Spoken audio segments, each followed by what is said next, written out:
Yes, indeed, ladies and gentlemen. Richard Pearl will join us at the bottom of the hour, but right now it's the panel. And rejoining us on the panel is John Gizzi, Newsmax White House correspondent. And I think it's about 3.5 hours to his bedtime, based on the last conversation we had in the last panel. And we're joined by Congressman Pete Hoekstra, former Congressman, Chairman of the House Intelligence Committee. Hello, Congressman. Hey, good to be with you, Steve. Good to be with you, John, as well. John and I just saw each other on the street. We did. Oh, great. Okay, that's good. All right, so the headline right now is that the FCC has backed off to an extent from this proposed study of newsrooms all over the country, Congressman. They were going to go into every newsroom and find out how the news was gathered, editorial content, etc. They were even going to go to newspapers, and they don't have any control over newspapers. There's no licenses for them, and they don't control them, but they were going to go there as well. And now they say that they're putting a hold on it to an extent. They're backing off. They're not scrapping it all together. What's your take on this? Well, I think they probably went to a few newsrooms. I've been to newsrooms all across, the state of Michigan. I've been in Gizzi's office. I think the FCC finally determined that these were hazardous waste sites, and it would be detrimental to their health to actually go into some of these facilities. They haven't been cleaned in years. The stacks of paper are 2-3 feet high all across the work surface and those types of things. They said, hey, we don't want any part of this. But in all reality, I think they finally figured out how stupid this proposal was, that Republicans and Democrats actually both thought that this is a really, really dumb idea. Now, John, I got a feeling he's talking about your newsroom, and he's directly swiping at your, shall we say, lack of cleanliness. I have a funny feeling he was giving an in-depth report on what my office looks like, right down to the Rolodexes that I've built up over 34 years as a reporter, and the unopened mail that's still there as well. From 34 years ago, huh? Exactly. What really bothered me was the food from 34 years ago. All right, but John, in the 2 hours since we spoke last, this new story has come to the surface that they're backing off. I mean, do you think it's pressure, or do you think it's just they're going to say they're backing off, but they're really going to try to accomplish what they want to accomplish anyway? All right, let's put the cards on the table. All right, here we go. How old are the cards, though? How old are the cards? Oh, those are very recent. Okay. The old maids are out of there.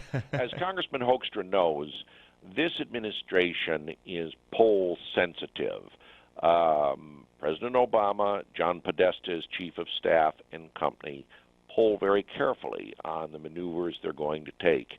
And I don't have solid evidence, but my instincts say that what the FCC was talking about had the stench of a ministry of truth right out of George Orwell's 1984, or a ministry of propaganda that controls the media, and they decided that they did not want this kind of impression. As the kids say, they weren't going to go there, and pull back. All right, but Congressman, I'm not taking an argument with the notion that they're poll sensitive. However, the polls show time after time that the country thinks we're all headed in the wrong direction. They're not in favor of the Affordable Care Act. They think there's further investigation needed on the IRS and Benghazi.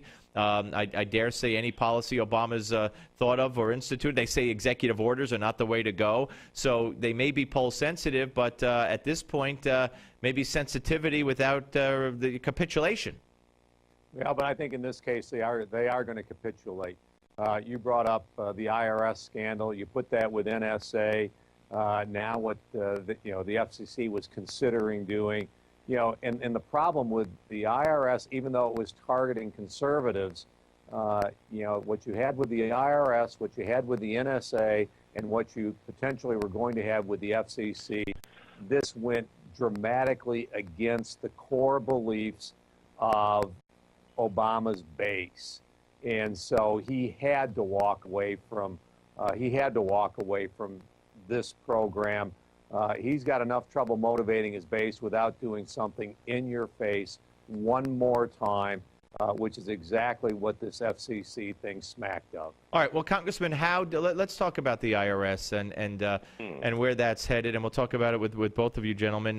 How does the Congress? I guess it's up to them because the media is not going to do it. People like me try, and you, of course, try. How do we get the public focused in?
Come up with the right solution, which is a moratorium on the proposed IRS regulations that would allow an even greater hand of the IRS into private educational groups.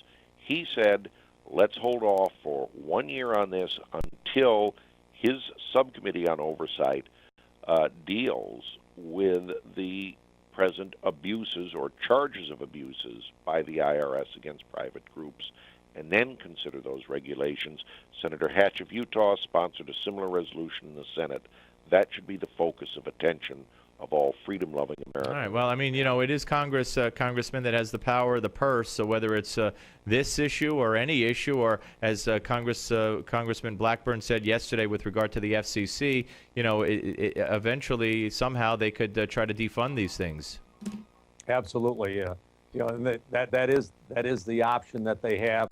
I think the president's budget, they're talking about massive new spending increases and those types of things for new programs. It's fine. Give the president his new programs, but for every dollar you give him for a new program, make sure you take $1 or $1.50 out of some existing program. You can't grow government. All right, gentlemen, it's been a pleasure in the panel, so I'm part of the panel, so whatever I'm talking about. Former Congressman Pete Hoekstra and John Gizzi, Newsmax White House correspondent. We'll speak to you both soon. All right, folks, when we come back, Richard Pearl will join us right here on the Steve Malzberg Show, Newsmax TV.